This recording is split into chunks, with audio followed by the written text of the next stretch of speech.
Enquiry chairperson గా judicial system లో అపారమైన అనుభవం ఉన్న వ్యక్తిగా పేరు ఉన్న పిసి ఘోష్ గారిని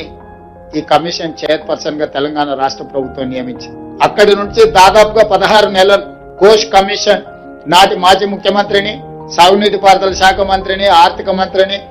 ఐఏఎస్ అధికారులను, ఇంజనీరింగ్ అధికారులను, నిర్మాణంలో పాల్గొన్న నిర్మాణ సంస్థల్ని, ప్రజా సంఘాలను, పాత్రికేయ మిత్రులను విచారణకి ఎవరైనా వచ్చి తమ అభిప్రాయాన్ని చెప్పొచ్చని అందరి నుంచి సమాచారాన్ని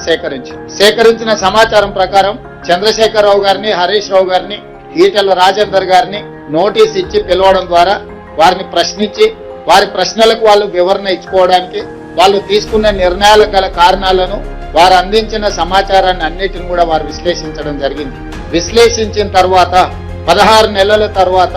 మొన్న 31 తారీఖు నాడు 665 పేజీల సుదీర్ఘమైన నివేదికను తెలంగాణ రాష్ట్ర ప్రభుత్వానికి పిసి ఘోష్ కమిషన్ అందించడం జరిగింది.